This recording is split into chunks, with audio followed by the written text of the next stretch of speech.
Welcome, Dr. Elliot Cohen.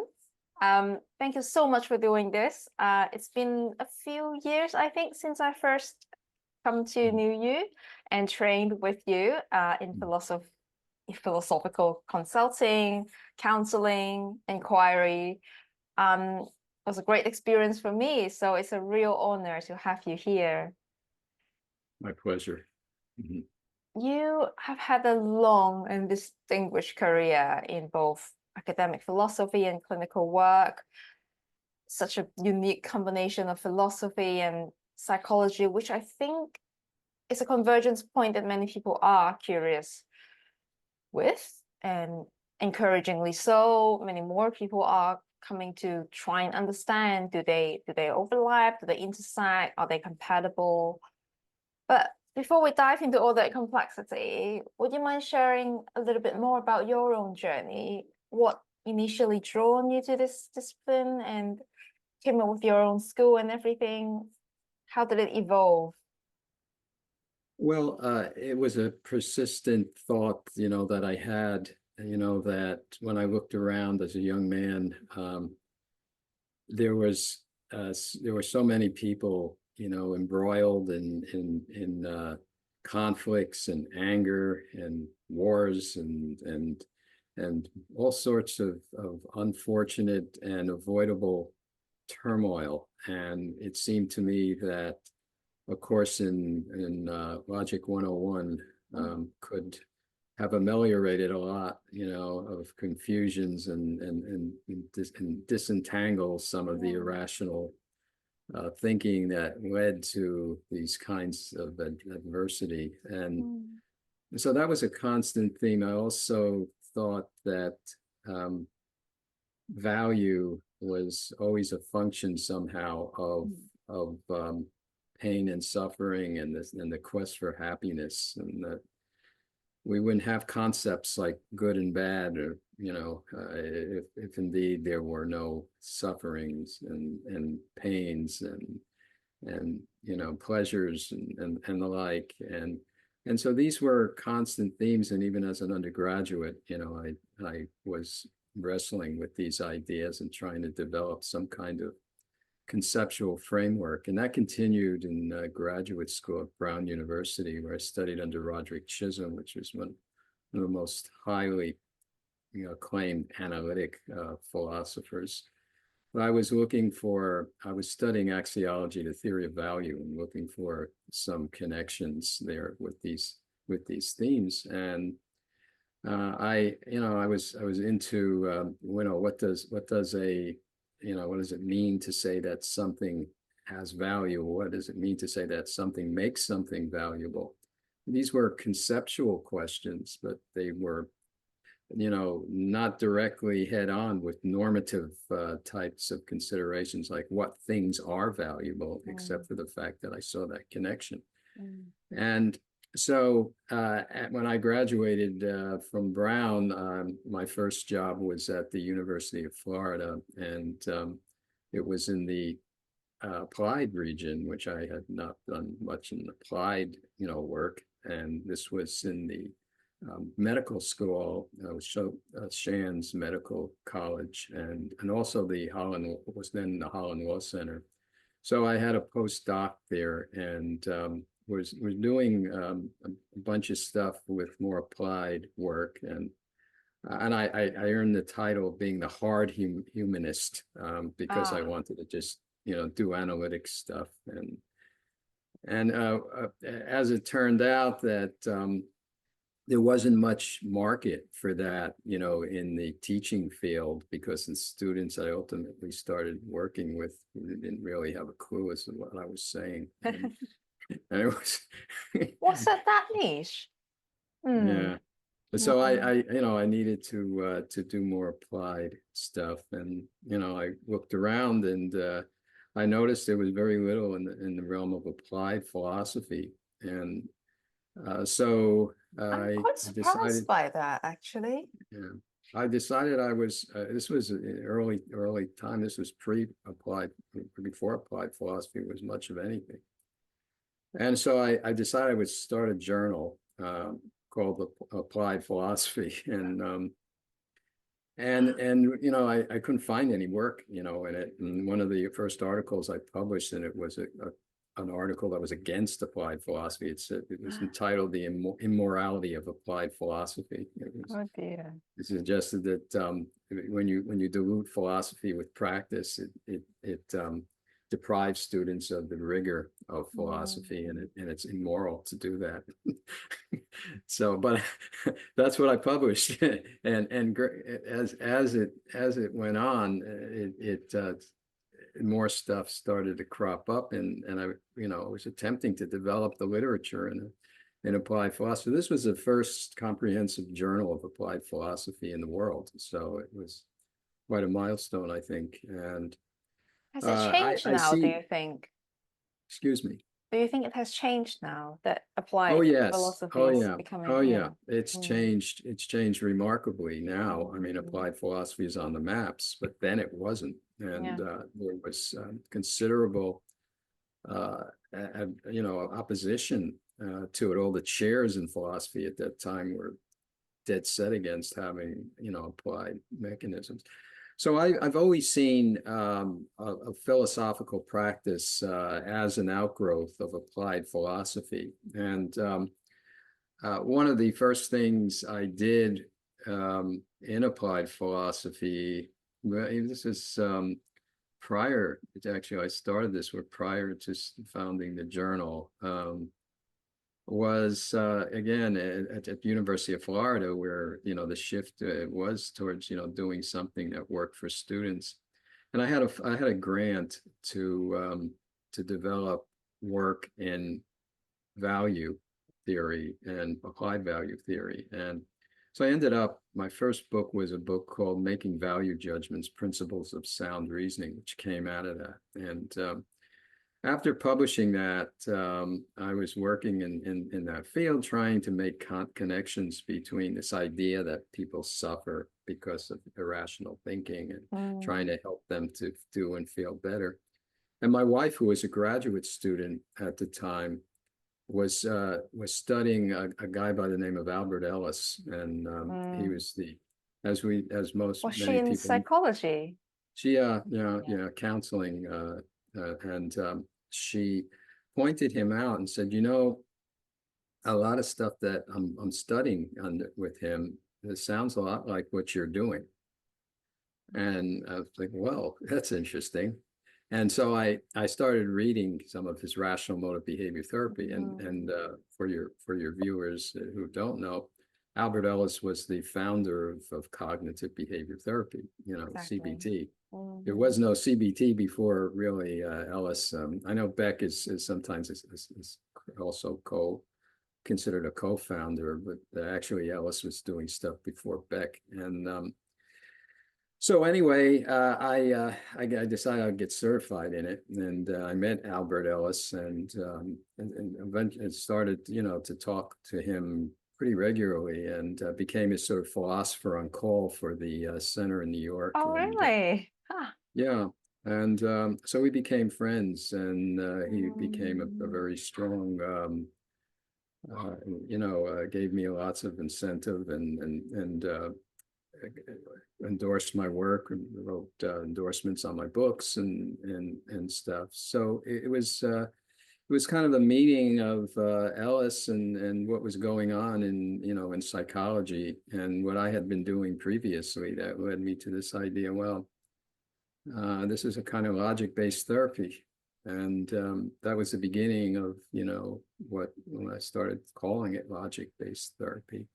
And I always considered it, and I told Al, that this was what I was going to do, was to, logic-based therapy was a version of rational motive behavior therapy, and that I would, continue this highly philosophically charged version of it, and logicized version of it, as in honor of him and the work that he began. And that's what I've done, pretty much for the rest of my life, doing, occasionally dipping into things like, freelance journalism, and writing books on politics, and doing media analysis and stuff. But it's always come back really to, this idea of philosophical practice, helping people to solve problems of everyday living, Yeah. that they get Which messed is up. certainly in fashion now, especially around things like Stoicism.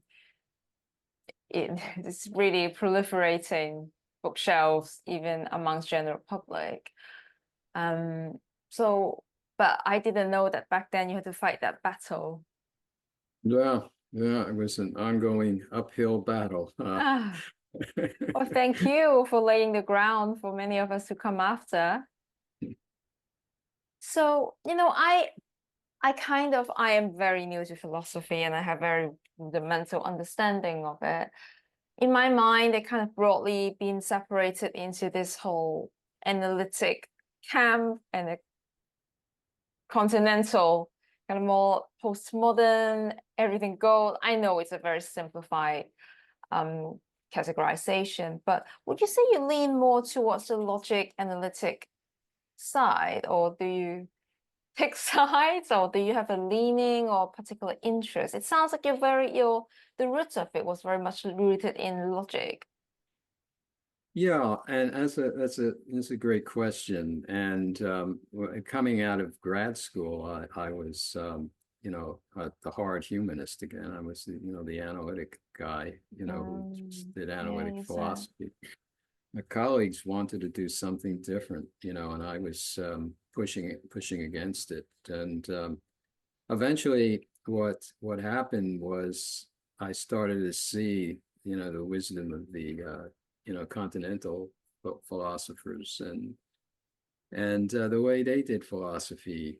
And so, it's not an exclusive country club. Everybody's welcome. And, in logic-based therapy, it has that theme. That is to say that any types of philosophy that works for you, that makes, Yeah, helps you to solve your problems is the kind that you should adopt. And it's closed-minded to just say, analytic philosophy is the key. So logic-based therapy has the analytic side. The first step of logic-based therapy, as you know, having studied it, is to identify the reasoning and to look for the mm, fallacies and, do that kind of analysis of your thinking. But by the time you get to the fourth and fifth stages of it, where you find, the virtues that overcome those irrational thinking, and then you aspire to follow your philosophical lights, whatever lights guide you, And so if you're, a a Cartesian or you're an existentialist, that's where you're at, and you should follow those philosophical lights if they're helping you, to deal with an existential crisis or deal with other problems of living that the philosophy can provide some insight for. And that's, again, the essence of applied philosophy. The last step of the process is to apply the philosophy. And I say it specifically, you apply your philosophy. So see, there's the connection very yeah, clearly between yeah, applied philosophy. yeah. Well, before we go into further complexity, maybe it's worth telling our audience what you have developed from your journey. So the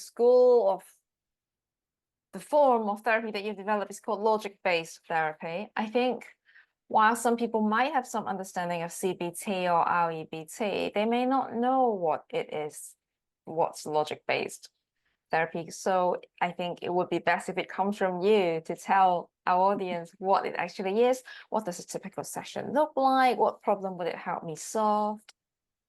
All that. Yeah, very, very good.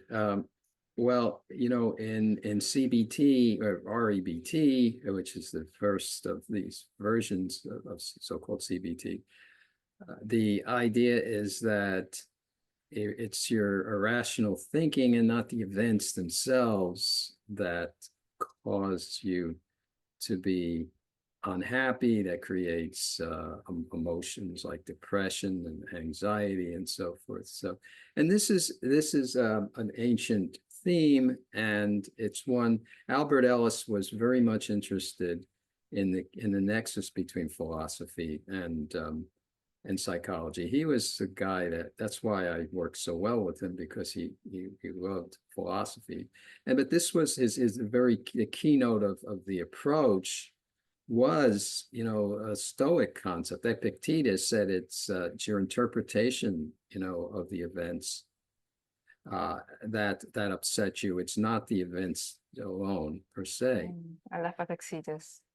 Yeah, He's yeah. hardcore. And yeah, right. And so this was a keynote of CBT, REBT, and it's also a keynote of logic-based therapy, which holds them all together. But what's different about logic-based therapy was an attempt to construct more of a humanistic, a humanities, I should say, not humanistic, but humanities approach, where those who are steeped in psychology were seeing psychology as a social science, quest for the causes of things. What causes somebody to be upset? Well, for Ellis, it was what he called activating events, which are the events in your life, plus a belief about the activating events, which together cause you to have certain behavioral and emotional consequences like depression or anxiety or anger, guilt.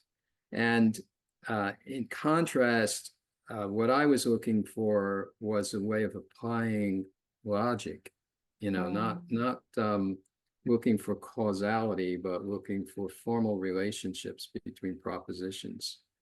And so what I did was what I called to syllogize the so-called ABC approach. This is a causal approach that Ellis took, which meant that I was looking for, how the reasoning works, not looking for causal laws, that connect certain thoughts and conditions to emotions. But I was looking for, the reasoning process, and I saw logic-based therapy as an attempt to examine the arguments, the logical arguments that people have that undercut, their quest for happiness and frustrate them and create emotional discord between themselves and others, and on a broader level between nations and leading to war and so forth. So I was looking for a way of analyzing the reasoning process, and that was a different way of looking at it. So I came at it from the perspective of a philosopher, where looking for applying logic to reasoning processes to see what's irrational or not, and Ellis was looking at it from a social scientist perspective. So when I looked at this, I was, I studied in great detail the work of Aristotle, and specifically his Nicomachean Ethics. Yeah. And Aristotle introduced this idea of a practical syllogism. And the practical syllogism basically was a form of deductive reasoning that, for him, it said the conclusion was an action or an emotion. People rarely realize that he meant also an emotion. But if I said, if I make a mistake, then I'm a failure. And then, and that's my rule that I've accepted. And then I make a mistake, I'm going to immediately feel real down, and I'm going to start chastising myself. I'm going to feel like a failure. And so I talked about the premises, and eventually I gave up the idea that it's an action, that the conclusion, is actions result from your conclusions, but the conclusions themselves are the ones that are drawn from the premises. So, for instance, if I fail, if I make a mistake, then I'm a failure. I made a mistake, therefore I'm a failure. And when I tell myself I'm a failure, and I start, these thoughts about, having to succeed, and I didn't, and these float around in my head in various elliptical fashion. I don't think of it formally like that. I start to feel depressed or down about myself. So what I was able to do was to grasp the cognitive components of what an emotion was. That is, these premises that I have. They weren't events; they were beliefs about events. And that's an important distinction between REBT and LBT. Ellis was talking about the event, the activating event. I'm talking about beliefs about the event, and so that's a report that I file. Often, I typically file under a report under a rule, like if I make a mistake, I'm a failure. The report is, well, I made a big mistake. That's my report. And once those two premises come together, then I start thinking of myself as a failure. And then there's behavioral consequences. When I say to myself, well, if I'm a failure, then I might as well give up because I can't stand to live like this. So then what I call constipate myself, and I stay, and I hold this misery in, and I refuse to excrete it. And I continue, going on, and that could lead again to, these thoughts, churning over and over again in your mind, obsessively, thinking about what a failure I am. And then eventually what this does is create a lot of stress. So I started to get interested in neurology, and how this process, interfaces with your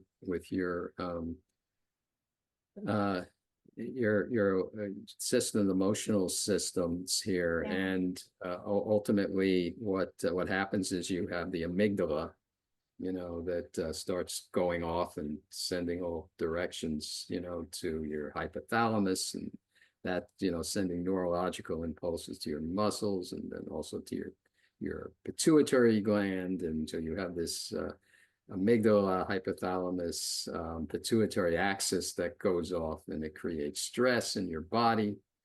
So it starts, you have the emotions through your thought process, but that, relates to the other aspect, of your body, your emotive systems.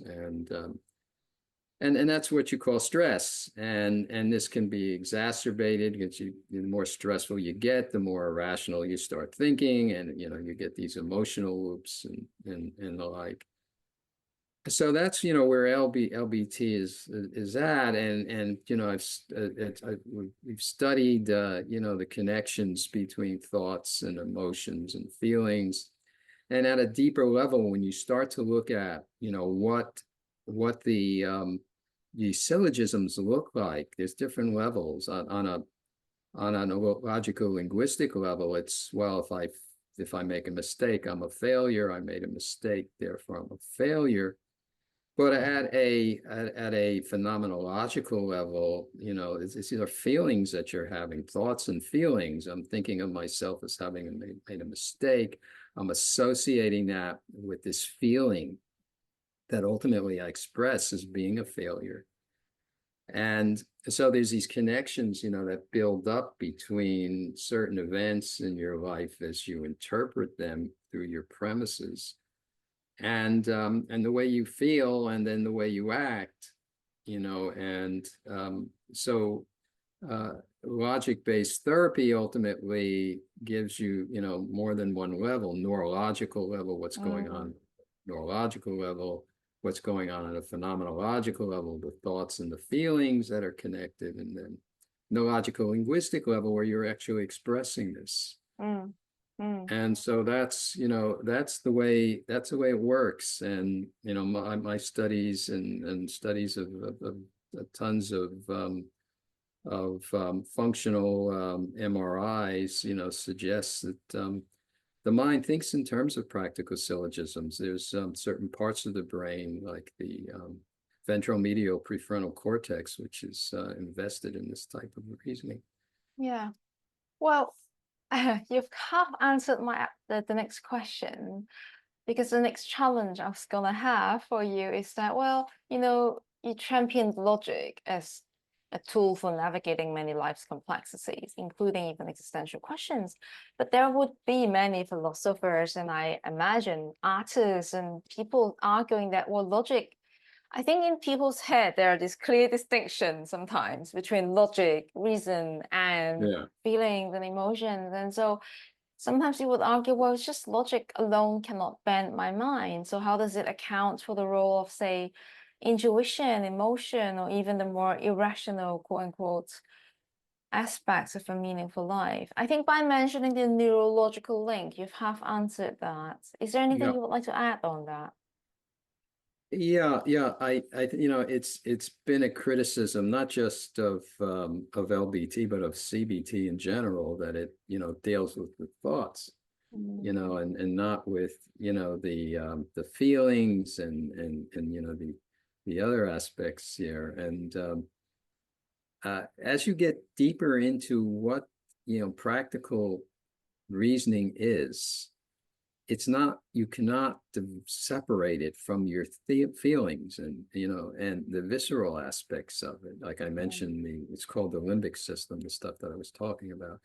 And you can't really separate these out neurologically, but also phenomenologically, because what's going through your mind when you're talking logic, this logic, when you're setting up these syllogisms in your mind are associative relationships between thoughts and feelings.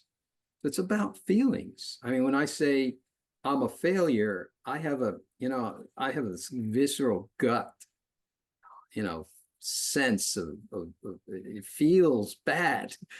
and I direct it, to myself. That disgusted feeling is associated with me. So you can't really, it's artificial to say, well, you're talking about thoughts.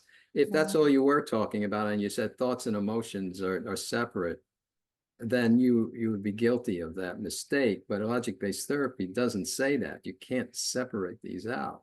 And as far as does it, people have irrational thoughts, and shouldn't they be free to have irrational thoughts? And isn't that part of, their happiness, having these irrational thoughts?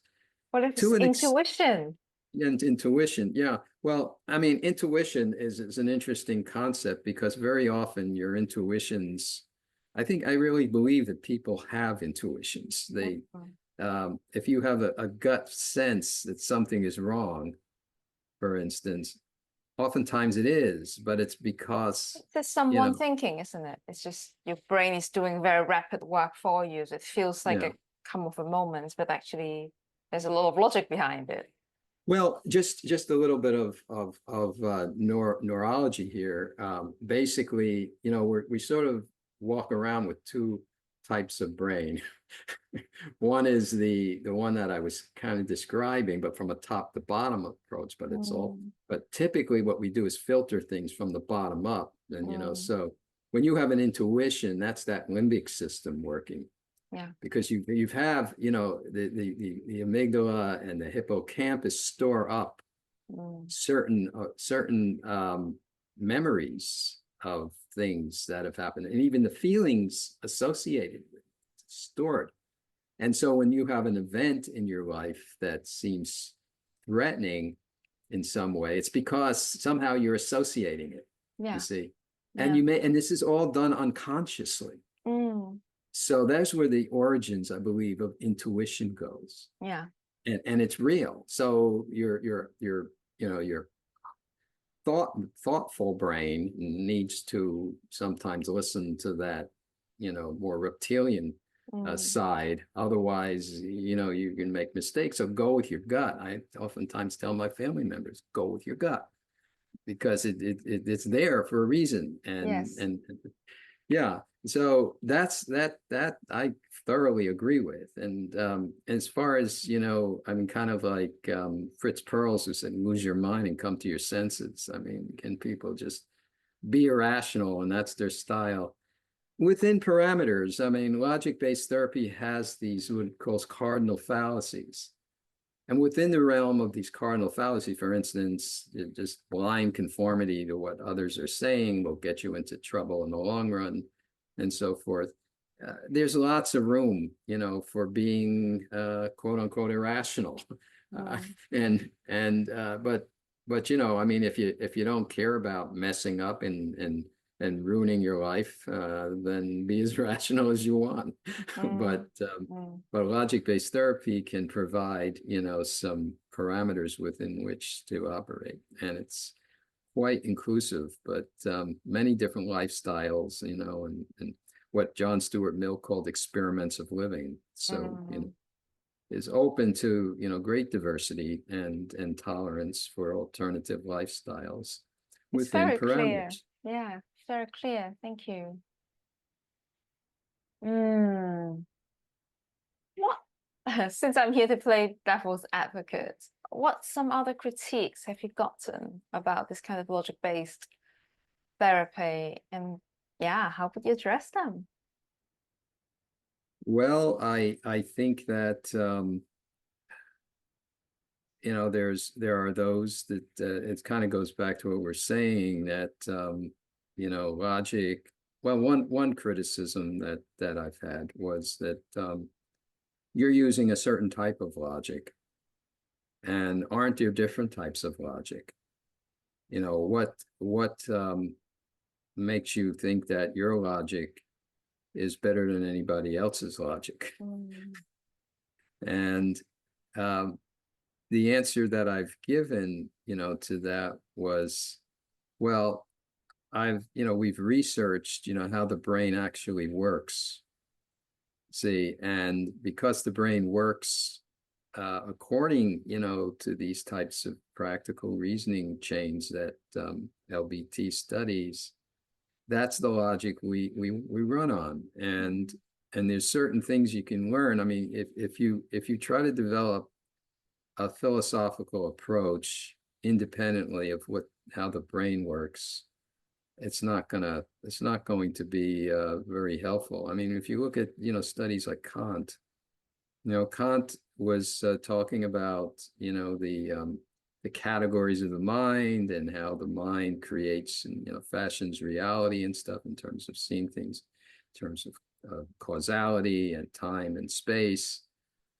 Well, I mean, the reason why he's relevant today is because, some of the concepts that he came up with are actually corroborated by science. And so you can't really separate, applied philosophical inquiry from, what's going on in the world, of science. And I think, that's something that settles a lot, because if applied philosophy, I'm fond of saying, has two masters: practice and theory. And both have to work out, in the world. And so it's important, to key into the science, behind, what you're doing. You don't want to kind of swim upstream with that. It's not going to work.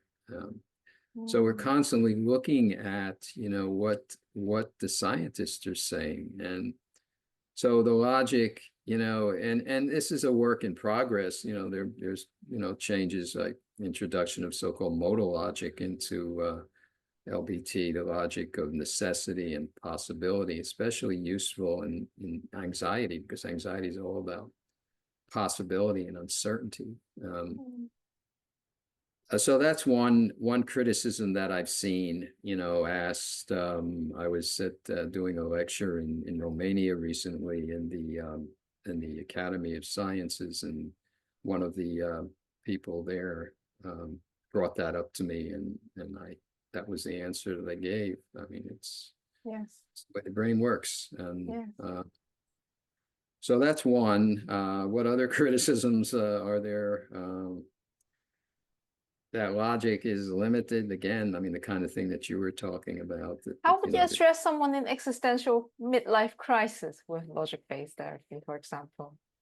Obviously, it comes to details and nuance, but if we just imagine. Yeah, Well, I mean, there's let's say a midlife crisis. It's, you know, I mean, these existentialists are great in talking about, you know, how life is limited. You know, we have a certain amount of time on Earth. The meter is running, and you got to make the most of your life.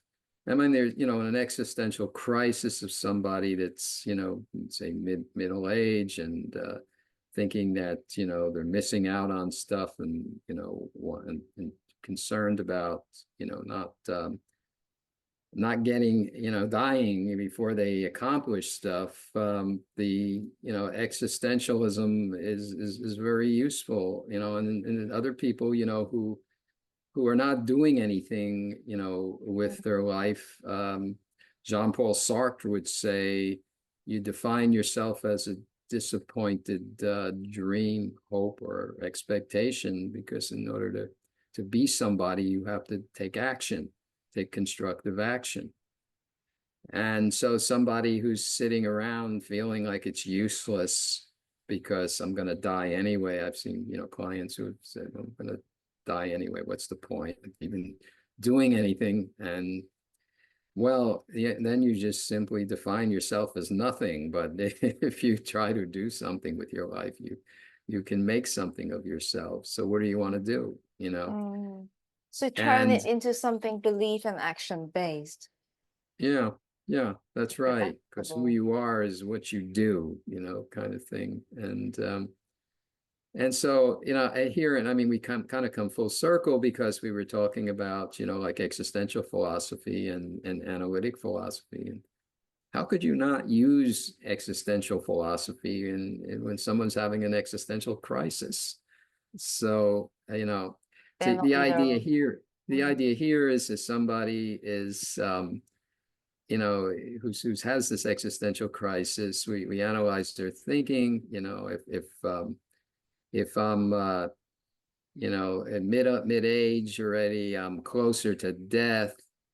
And if that's the case, this is so terrible, horrible, and awful. I can't stand it. And I am a middle age, so I just can't stand this. So there's the reasoning. So one is, well, you're constipating yourself, you know, Mhm. behaviorally constipating yourself. You're preventing yourself Mm. from doing stuff. And so, you know, what philosophies really would unconstipate you? You Mm. know, what philosophies would help you to see that there's, you know, that you can do stuff? Mm.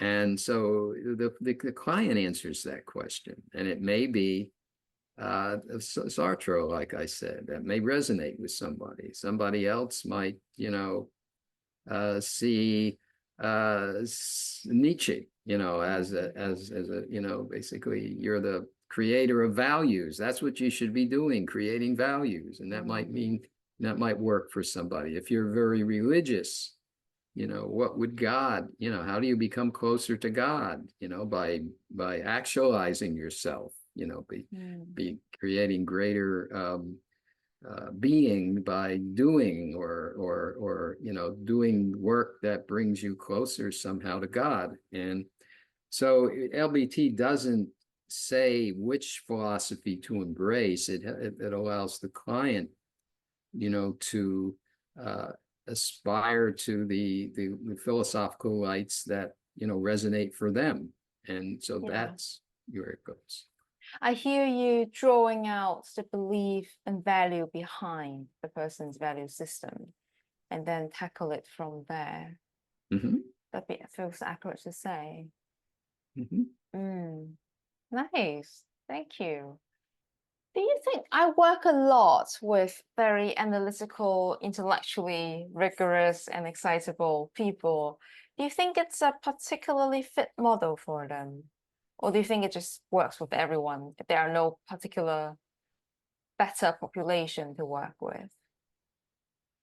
Well, you know, I think that LBT, like any other modality, has its limits. Mm. And I also have recently gone back and gotten, you know, done work in social clinical social work, And I've seen lots of connections, between, my work in LBT and some various social work theories.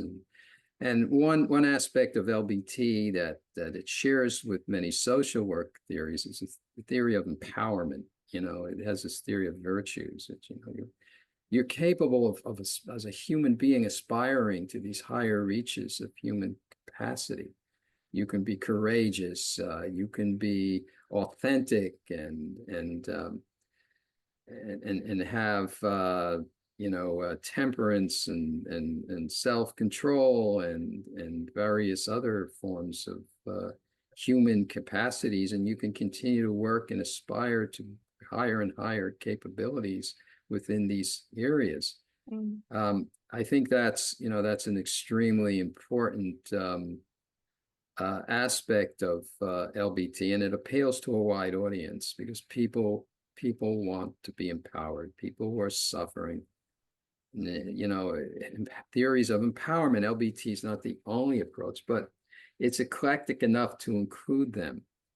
See, so lots of theories, even interviewing approach to psychotherapy and various other types of theories that of psychotherapy, person-centered, obviously, is part of the domain of LBT, but they can be incorporated into it. So for some clients, emphasizing one aspect of theoretical approach versus another, in a very limited case, it may be just behavioral. So you may have individuals who are not especially able to grasp abstract concepts. And if they can't grasp abstract concepts, then you might just try a lot of, behavioral kinds of things, getting them to, do things and helping them to develop, these associative bonds between, their making behavioral changes at work, to solve their problems, or it's a phobia or it's some other aspect. It's purely behavioral, So I'm not saying that LBT works for everybody, but it can work for a lot of people, especially humans in search of being empowered and excited about, aspiring to higher reaches of their human capacity. I hear you. Thank you. Well, thank you for such a thorough introduction of what LBT is and giving a glimpse of what one form of philosophical counseling is. I think it's very powerful, and it's really certainly getting a lot of attention. One more thing that I know a lot of my audience struggle with, and you have some expertise in, is perfectionism. So on the same line, can you say more about where philosophical inquiry can be beneficial in tackling perfectionism? Why do we have a perfectionism pandemic? Are some people just more prone to it? And yeah, what can you offer us? Very, very good, and that is an area that I've written a book specifically addressing perfectionism, making peace with imperfection, which identifies 10 different types of perfectionism that often mess people up in their life pursuits. And my studies have, especially my clinical studies, and also some surveys that I've done, have indicated that many of the problems that people have are rooted in demands for perfection. And it's not, if you say you're a perfectionist, you might mean different things. Some perfectionists are, they call themselves perfectionists, but they don't demand it. They're aspirational perfectionists. They say that they're going to aspire, for perfection. But if they don't get it, they don't beat their heads up. They beat their head against the wall. the demanding perfectionist does. See, so it's okay to say, I'm going to shoot for the stars. I know I'm not going to get there, but I'm just going to use it as a, as a way to motivate me. It's another thing to say, I'm going to shoot for the stars and I damn well better land on them. And the second way sets you up for failure. And when we trace the emotional reasoning chains that I've been talking about, these practical reasoning chains, very often, not always, but very often, at the very top of that chain, the highest order of belief in your belief system is a perfectionistic demand. For instance, I mentioned that, if I make a mistake, then I'm a failure. Typically, people like that demand, they're achievement perfectionists. They must achieve. And if they don't, then they're a failure. I didn't. I made a mistake, so therefore I'm a failure. You can see how the irrational thinking just trickles down to the self-damnation. So I can't stand to live like this anymore. There's another level of irrational thinking. And so, well, oftentimes in LBT, we go after, that demand for perfection, because if you stop demanding the perfection, then if you make a mistake, well, it's okay. You're not a failure, because everybody makes mistakes. It's okay. And so you're not going to damn yourself, and you're not going to constipate yourself, and you're just going to say, well, I just, I'll work at it, and you develop a philosophical idea about, what it is to be comfortable. We call this metaphysical security, secure in a world where human beings are imperfect. It may be, if you're a religious person, it may be, well, the only perfect being in the universe is God, and I'm not God. If you're an Eastern, take an Eastern perspective, then you might shift away from yourself, and see yourself as, as interbeing with others, and so there's strength in community, and as a part of a larger, group of individuals, cosmologically. And it just comes to me as to how powerful this approach is, because it is about fundamentally rewiring a value system that pretty much underlies everything, like you said, neurologically, our thoughts and feelings. So it's a very thorough approach. It's like it's working from the roots. It's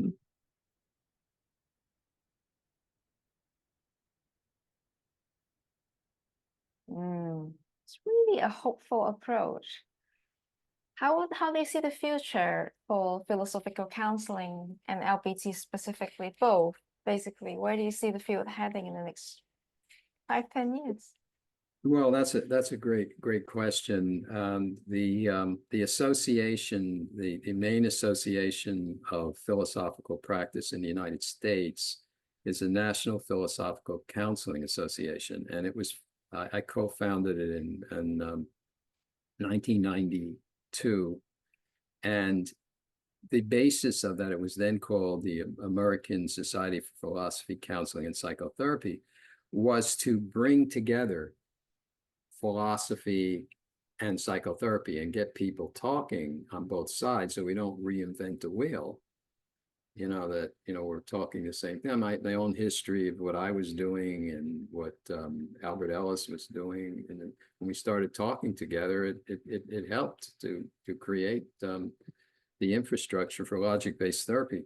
And so that's what the goal essentially is and has always been, that to incorporate the tenets of LBT and psychotherapy together, so we're constantly growing. That's why I went back to school to become a social worker, because I believe that. How many degrees do you have, Elliot? But I did that because I thought that it was very important to represent in what the National Philosophical Counseling Association was seeking to achieve. And that's this integration of logic-based therapy as, as a major modality, a very eclectic, an open one for psychotherapy as well as philosophical counseling. These, those who say that these are separate are their ideas are bankrupt. They paint themselves into a Love corner. the zest behind it. Yes, they are bankrupt. But that's the goal, to Yeah, integrate this into mainstream psychotherapy. I hear you. Yeah. Thank you so much. Well, I'm going to be greedy. I want you to help me sum up. What would be one most important takeaway, apart from go and look up your website and sign up to a course? What is one takeaway you hope the listeners can gain from hearing our conversation today? Well, be thinking, in terms of what what you're telling yourself. What are, your we talked about the perfectionism. Are you a demanding perfectionist? If you are a demanding perfectionist, or what sort of demanding perfectionist are you? Then read my book on making peace with imperfection to find out. But being a perfectionism, as was brought up at the end here, is a very common problem. And you may not even think that you're a perfectionist, but you may be. This is a large percentage of people are. So that's, a practical, as a suggestion. Other than that, I'll take a look at some of the work that's been done on it. If you're if you see yourself as a very thoughtful, philosophical kind of individual, I think you really, take to logic-based therapy like a duck to water. I think, you'll enjoy it. And don't be afraid to apply philosophy to life. Yeah. And that's the I think the major thing here that I discovered through my process of living through this, as an academician as well as a practitioner. Philosophy's got power, and work at it. See, try to understand your philosophical thoughts and then apply them to your life and ask yourself, are you consistently doing it? Many times you have a philosophy of life that you really think is great, but you don't use it, or you use it inconsistently. So these are some ideas to stir your thoughts up. Love it. Love it. Do you have a favorite philosopher? Well, I owe a lot to Aristotle, so I do think of him as sort of the one of the founders of logic-based therapy, since he was the one that started the stuff with practical reasoning. And so if there's any founder of it, in ancient history, it's certainly Aristotle. I love the value ethics stuff and eudaimonia, which is very much relevant to what we That's do. right, eudaimonia. Yeah. Eudaimonia. It's not happiness, but well, I don't know. I can go on the soapbox, but I don't think happiness is a very good translation for it. Self-realization is probably better. Oh yeah, much better. So final one. If people want to pursue philosophical counseling, or I think there are different names for consulting, coaching, they're with people with slightly different background, or logic-based therapy, where can they go to find a practitioner? If they want to get help from a practitioner. Yes. Yeah. We have a website for the National Philosophical Counseling Association, NPC Assoc, ASSOC, NPCASSOC.org. And there's a practitioners list. And on that practitioners list are practitioners from all over the world. And we have centers now for logic-based therapy in many places already. We have a new one in Croatia. We have one in South Africa, Taiwan, India, United States, and of course we're working on others going forth. There's one in Romania. I left that one out. That's a big one in Romania. There's also programs, in in philosophical practice. We work with some of the master's programs that are now, Oh, do doing you? Huh. logic-based therapy and philosophical practice. West University in Timisoara, Romania, is a fully online program that you can get a master's degree, and you'll learn a lot of LBT. And I teach there, so you get me as a teacher. What is it called? West, WEST.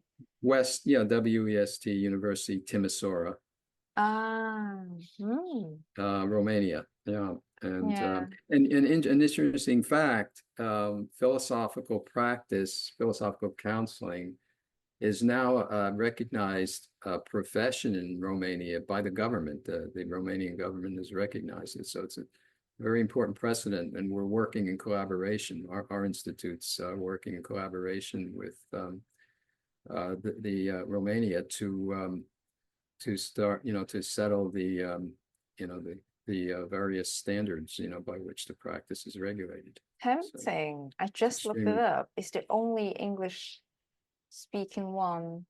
yeah, it's purely in Europe. in English. That's right. So it's a good program, and there's others that are forming. I'm not at liberty to speak of some that are in the in the works right now, but then we have a program in India as well, a master's in logic-based therapy in India. Oh, wow. Yeah, Lovely. yeah. Thank you Mhm. so much. You've given us a lot of food for thoughts and practical resources. Thank you so much for your time today. And I'm My sure pleasure. we'll speak again at some point. Our cross will path Okay, again, I hope. very good. Okay. All right. Thank you for your time. Have a wonderful day. All right. Well, that's the recording done. I will probably edit it out. Thank you, though. It's really useful. I know I've asked you probably some really basic questions, assuming people don't know much about it. I still think it would be good to spark people's curiosity to look into it more. It's logic-based therapy and consultation, theory and applications. It's a Roman and Littlefield book. It's um, yeah, What might it's people like get something from books. your latest book? Hmm? What might people get from your latest book? Uh, what they'll get is it's an edited book, and it covers various areas of application of logic-based therapy. It includes material in logic-based therapy and psychotherapy, group work in using it in groups. It also includes stuff using logic-based therapy, doing philosophy for children, and it even has stuff about politics and romantic love, and so many different things. It Which sounds leads so me to, fun. yeah, so it's probably the most comprehensive treatment under one cover of Mm. logic-based therapy, done by some well-known